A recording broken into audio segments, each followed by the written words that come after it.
रवीश पाल सिंह हमारे साथ हमारे सहयोगी इस वक्त जुड़ चुके हैं। रवीश, क्योंकि अब तैयारी हो रही है रायपुर लाने की, आगे की क्या प्रक्रिया रहने वाली है, जरा वो बताइए, और कितनी देर में रायपुर पहुंच जाएगा शख्स? देखिए, रायपुर तो शाम तक पहुंचेंगे, क्योंकि करीब 4:30 बजे के आसपास इनको जब गिरफ्तार किया गया है तो उसके बाद से सीधे जो करीब 7 पुलिसकर्मियों की टीम थी जिसने गिरफ्तार किया है कालीचरण को, वो 2 गाड़ियों में रायपुर के लिए रवाना हुई हैं। पुलिस के मुताबिक शाम तक रायपुर पहुंच जाएगा, जहां पर इसके खिलाफ मामला दर्ज है। सबसे बड़ी बात यहां पे यह है कि कालीचरण जो बड़े एक तरीके से देखा जाए तो देहरादून के बाद रायपुर में भी जो उसने बयान दिए थे, उसके बाद वो जिस तरीके से ठिकाने बदल रहा था, एक तरफ तो उसने ये अमर्यादित बयान दिया बापू के खिलाफ और उसके बाद ये ठिकाने बदल रहा था, तो पुलिस को थोड़ी तकलीफ आ रही थी, क्योंकि पुलिस को ऐसा अंदेशा था कि ये कहीं पे भी हो सकता है, और इसलिए पुलिस ने 3 टीमें बनाई थी। एक टीम को महाराष्ट्र भेजा गया था पुलिस की, एक मध्य प्रदेश में डेरा डाली हुई थी, और दूसरी टीम जो तीसरी टीम थी वो लगातार इसके नंबर को ट्रेस कर रही थी, इसकी मूवमेंट को ट्रेस कर रही थी। और इसी तीसरी टीम ने, जो कि करीब 7 पुलिसकर्मियों की टीम थी, इसने इसे गिरफ्तार किया है। देर शाम तक रायपुर पहुंचेगा। उसके बाद की प्रक्रिया आपको बताते हैं कि या तो आज या फिर कल इसे बाकायदा पेश किया जाएगा कोर्ट में, जहां पर जो रायपुर में इसके खिलाफ एफआईआर हुई है, पुलिस वो तथ्य सामने रखेगी और उसके बाद आगे की प्रोसेस होगी। ये इसे जेल भेजा जाएगा या पुलिस इससे रिमांड लेती है। रवीश, रोक रही हूं मैं आपको। ये गिरफ्तारी के बाद देखिए पहली तस्वीर सामने आई है, पहला वीडियो ये सामने आया जिसमें गाड़ी के अंदर बैठता हुआ कालीचरण नजर आ रहा है, क्योंकि बड़ी गिरफ्तारी खजुराहो से हुई है। एफआईआर दर्ज अलग अलग जगहों पर हुई थी। लोगों ने आपत्ति इस बात को लेकर जताई थी कि महात्मा गांधी को लेकर कैसे ये अपशब्द कह सकता है, और गोडसे की वहां पर इसने तारीफ की थी, जिसके बाद एफआईआर दर्ज हुई और लगातार पुलिस की टीमें बनाई गई थी जो अलग अलग जगहों पर दबिश दे रही थी, लेकिन इसकी गिरफ्तारी मुमकिन नहीं हो पाई थी। आखिरकार खजुराहो से उसको पकड़ा गया। ये बताया जा रहा है अपने ठिकाने, अपने होटल वो लगातार बदल रहा था और इसीलिए उसकी गिरफ्तारी में ये देरी हुई, लेकिन फिलहाल खजुराहो से गिरफ्तार किया गया, वहां से वो निकल चुका है। ये बताया जा रहा है कि रायपुर शाम तक वो लाया जाएगा, उसके बाद आगे की प्रक्रियाएं शुरू होंगी। रवीश लगातार हमारे साथ बने हुए हैं, जो बता रहे थे कि आगे किस तरीके की प्रक्रिया रहने वाली है। रवीश, देखिए, आपको बता दें कि जो हमारी बात हुई है रायपुर पुलिस से, उसके मुताबिक आज शाम तक तो ये रायपुर पहुंच जाएगा। या तो आज ही इसको कोर्ट में पेश कर दिया जाएगा या फिर आज पुलिस रिमांड पर रखने के बाद कल रायपुर जिला अदालत में इसे पेश किया जाएगा।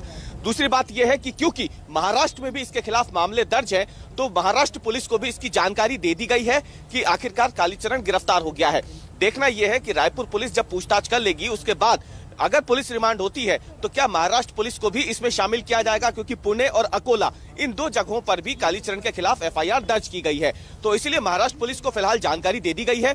हो सकता है महाराष्ट्र पुलिस की टीम भी अकोला या पुणे से वो रायपुर पहुंचेगी और वो कालीचरण से इस पूरे मामले में पूछताछ भी कर सकती है, और यदि जरूरत हुई तो इसे फिर महाराष्ट्र भी ले जाया जा सकता है। लेकिन क्योंकि ये मामला और घटना स्थल जो है जहां पे ये बयान दिया था, ये छत्तीसगढ़ है, रायपुर है, जहां पे पहली एफआईआर दर्ज हुई थी, इसलिए उम्मीद इस बात की कम ही है कि इसे बाहर किसी दूसरे राज्य में भी पूछताछ के लिए, जांच के लिए भेजा जाएगा। लेकिन हाँ, इतना तय है कि आज शाम को जब ये रायपुर पहुंचेगा तो पुलिस की कोशिश यही होगी कि या तो आज शाम या फिर कल सुबह इसे कोर्ट में पेश कर दिया जाए, जिसके बाद ही तय होगा कि इसको पुलिस रिमांड में रखना है या फिर न्यायिक इसको हिरासत में भेजना है। लेकिन जिस तरीके से ये पूरा मामला अब तक सामने आया है, उम्मीद इसी बात की ज्यादा है कि इसे कोर्ट में पेश कर जेल भेज दिया जाएगा, क्योंकि इसमें अब और कोई बहुत ज्यादा पूछताछ के लिए रहा नहीं है। क्योंकि ये जो बयान इसने दिया था, ये पूरा सोशल मीडिया में वायरल होने के बाद से लगातार राज्य सरकार हो या फिर पुलिस हो, उसने इस पूरे मामले का एक तरीके से देखा जाए तो संज्ञान लिया था। अब देखना बस ये है, अगर पूछताछ होती है तो इस बात की हो सकती है कि आखिरकार जब ये वहां पे आया था तो किन लोगों ने इसे वहां पर आने के लिए न्योता भेजा था, और ये कितने दिनों की पुरानी ये पूरी योजना थी जब ये संसद रायपुर में रखी गई थी, और ये जो इसने शब्द कहे थे, क्या इससे पहले भी इसने इस तरीके की कोई बातें कही हैं, ये तमाम चीजें इस पूरी जानकारी में पूछताछ में से जुटाई जाएगी। ठीक है, आप रहिएगा जरा सा। देखिए, जरा बता दें कि रायपुर की धर्म संसद में कालीचरण ने ऐसा क्या कहा था जिसे सुनकर उसके खिलाफ एफआईआर दर्ज हुई और आज गिरफ्तारी तक की नौबत आई है। वो बयान आपको सुनवाते हैं, सुनिए। टारगेट राजनीति के द्वारा राष्ट्र कब्जाना है। उन्होंने हमारे आंखों के सामने 47 में कब्जा लिए भैया, 2-2 कब्जा है हमारे आंखों के सामने। ईरान, इराक, अफगानिस्तान तो पहले ही कब्जा चुके थे। बांग्लादेश और पाकिस्तान हमारे सामने कब्जाया, उन्होंने राजनीति के द्वारा कब्जाया। मोहनदास करमचंद गांधी ने सत्यानाश किया। नाथुराम गोडसे जी को नमस्कार है, मार डाला। तो ये देखिए, ये तस्वीर और ये वीडियो सामने आया है गिरफ्तारी के बाद, जब ये बताया गया कि एक जगह पर रेंट पे मकान लेकर ये रह रहा था, छिपा हुआ था, और उसके बाद इसकी गिरफ्तारी हुई है और रायपुर लाया जा रहा है। शाम तक ये रायपुर पहुंचेगा। रवीश पाल हमारे साथ लगातार मौजूद है। रवीश, गिरफ्तारी क्या दिखा दी गई है और ये कितने बजे गिरफ्तारी हुई, क्योंकि 24 घंटे के अंदर तो कोर्ट में फिर पेशी भी करनी होगी? बिल्कुल, 24 घंटे में पेशी करनी, और इसीलिए सुबह करीब 4 से 4:30 बजे का टाइम है जो बताया गया है इसकी गिरफ्तारी का। और इसीलिए इसे, जहां तक उम्मीद है, अगर आज शाम तक रायपुर पहुंच जाएंगे तो रायपुर कोर्ट में इसे पेश करना ही होगा पुलिस को, क्योंकि फिर कल तक का समय हो जाएगा। और इसीलिए कोशिश पुलिस की यही होगी कि जितने जल्दी हो सके इसको कोर्ट में पेश कर न्यायिक अभिरक्षा में भेज दिया जाए, क्योंकि इस बात की संभावना बेहद कम है कि पुलिस रिमांड मांगेगी, क्योंकि इससे जो पूछताछ करनी है वो पुलिस या तो ऑन द वे करेगी या फिर थाने में जब इसको पहुंचाया जाएगा वहां पे शुरुआती 1 घंटे में पूछताछ हो जाएगी। लेकिन आप ये देखिए कि बयान देते समय शायद कालीचरण ने नहीं सोचा था कि वो क्या कुछ कर रहा है, लेकिन इस बयान के बाद आप देखिए कि किस तरीके से वो एक शातिर अपराधी की तरह बाकायदा अपना ठिकाना बदलता रहा। आज भी जब उसे गिरफ्तार किया गया है तो खजुराहो से करीब 25 किलोमीटर दूर बागेश्वर धाम करके एक जगह है, वहां से उसे गिरफ्तार किया गया, क्योंकि ये लगातार अपना ठिकाना बदल रहा था। पुलिस को इस बात का भी शक था कि ये इंदौर में भी हो सकता है, इसलिए मध्य प्रदेश की में जो टीम भेजी गई थी वो बाकायदा इंदौर उसके आसपास के इलाकों में नजर रखी हुई थी। लेकिन इंदौर से कई 100 किलोमीटर दूर खजुराहो में अचानक इसकी लोकेशन ट्रेस होती है। लोकेशन एक दिन पहले भी ट्रेस हुई थी, पुलिस वहां पहुंची भी थी जिस जगह पे ये था, लेकिन वहां से उस समय ये फरार हो गया। यानी छत्तीसगढ़ की धर्म संसद में जब कालीचरण ने बापू के खिलाफ आपत्तिजनक टिप्पणी की, उसके बाद एफआईआर दर्ज हुई। उसके बाद वो छिपने लग गया। जब एफआईआर दर्ज हुई, पुलिस ने अलग अलग टीमें बनाई, दबिश दी और आखिरकार खजुराहो के पास से उसे गिरफ्तार किया गया और रायपुर लाया जा रहा है। बाकी की प्रक्रिया भी आगे बढ़ेगी। रवीश, बहुत बहुत शुक्रिया तमाम जानकारी के लिए। तो ये वीडियो भी जल्दी से आपको दिखा दें। ये वीडियो गिरफ्तारी के बाद का पहला वीडियो सामने आया, जिसमें कार के अंदर वो बैठता हुआ नजर आ रहा है। बापू का मुजरिम आखिरकार गिरफ्तार हुआ है। अलग अलग जगहों पर उसके खिलाफ एफआईआर दर्ज हुई थी, उसमें से महाराष्ट्र भी है जहां पुणे और अकोला में भी उसके खिलाफ एफआईआर दर्ज की गई थी।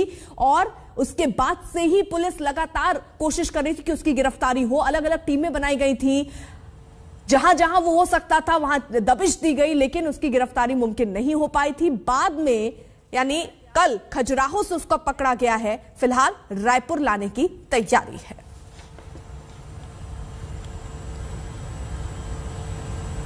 और अब बात देश भर में कोरोना की बढ़ती रफ्तार की।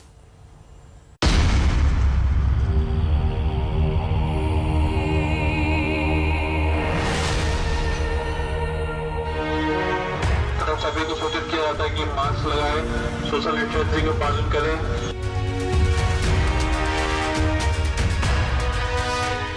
नाइट कर्फ्यू लागू किया गया है, जो रात के 11 बजे से सुबह 5 बजे तक चलेगा।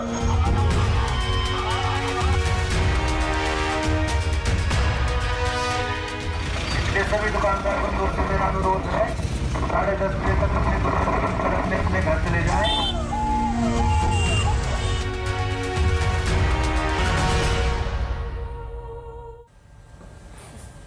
देश भर में कोरोना की रफ्तार बेहद खतरनाक तरीके से तेज हो रही है। 24 घंटे में कोरोना के नए केस दोगुने हो गए हैं। दिल्ली, मुंबई में हालात अब तेजी से खराब हो रहे हैं। दिल्ली में 24 घंटे में कोरोना के 923 नए केस सामने आए, जबकि एक दिन पहले ये संख्या 496 थी। मुंबई में जो 28 दिसंबर को 1377 केस थे, जबकि कल यानी 29 दिसंबर को केस की जो संख्या थी वो 2510 हो गई।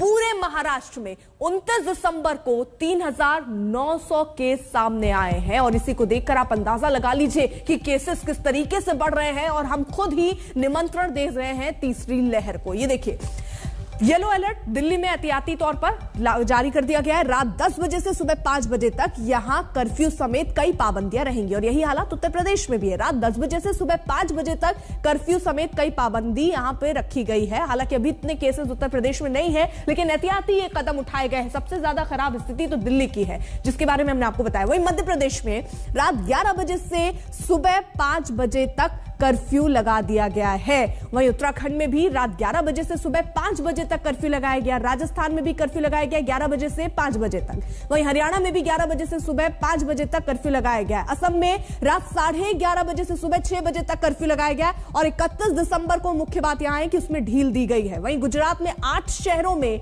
नाइट कर्फ्यू लगाया गया है। केरल में रात 10 बजे से सुबह 5 बजे तक कर्फ्यू लगाया गया इन हालातों को देखते हुए। वहीं कर्नाटक में रात 10 बजे से सुबह 5 बजे तक कर्फ्यू वहां पर भी लगा दिया गया है ताकि इन हालातों को बढ़ने से पहले ही रोका जा सके। वहीं देखिए दिल्ली में डबल हुई है रफ्तार। कैसे हुई है? 29 दिसंबर को 923 केस सामने आए। 28 दिसंबर को यही केस जो आप बढ़कर 923 देख रहे हैं, 28 दिसंबर यानी एक दिन पहले 496 केस दिल्ली में थे। यानी डबल रफ्तार से ये ओमिक्रॉन वेरिएंट बढ़ रहा है। वहीं मुंबई की स्थिति जरा आप देखिए, जहां 28 दिसंबर को यहां पर 1377 केस 28 दिसंबर को थे।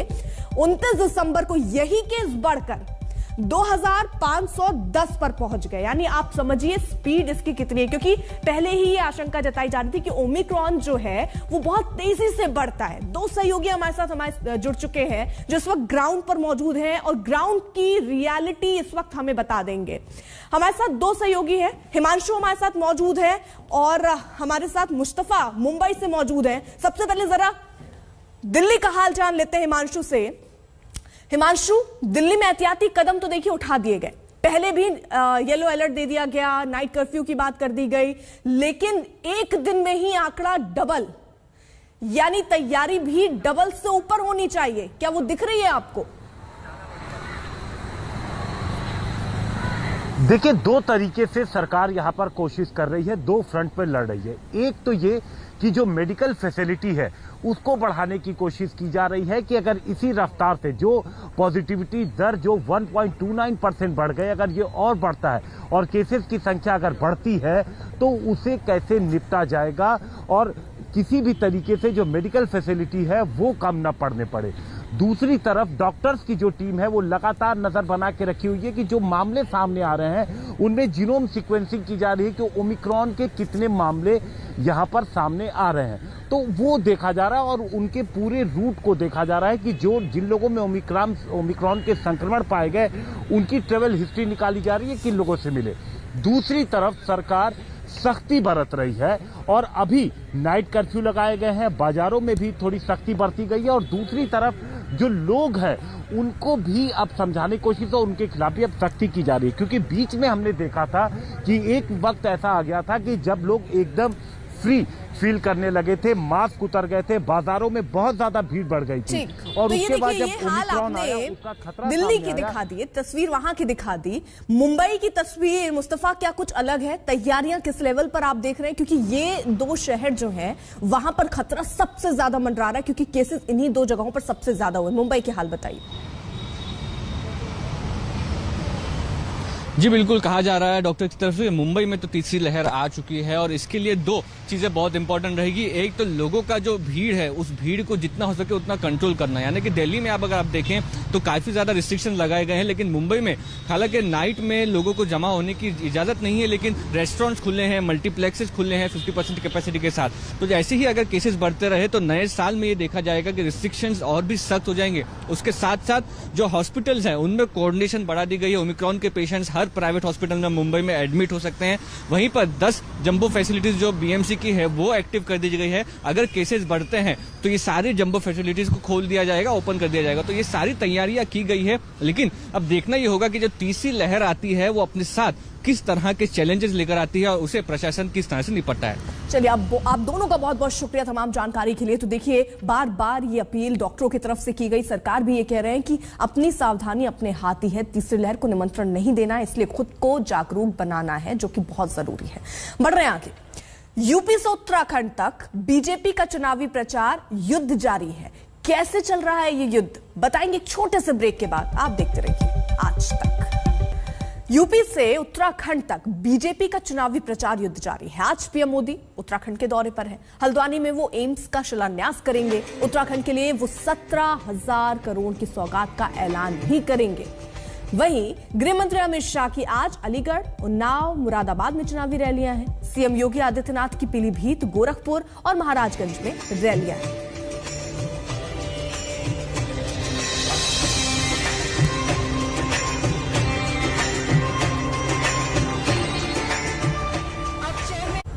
फिलहाल रुक रहे एक छोटे से ब्रेक के लिए। आप देखते रहिए आज तक। आज तक बेमिसाल 20 साल।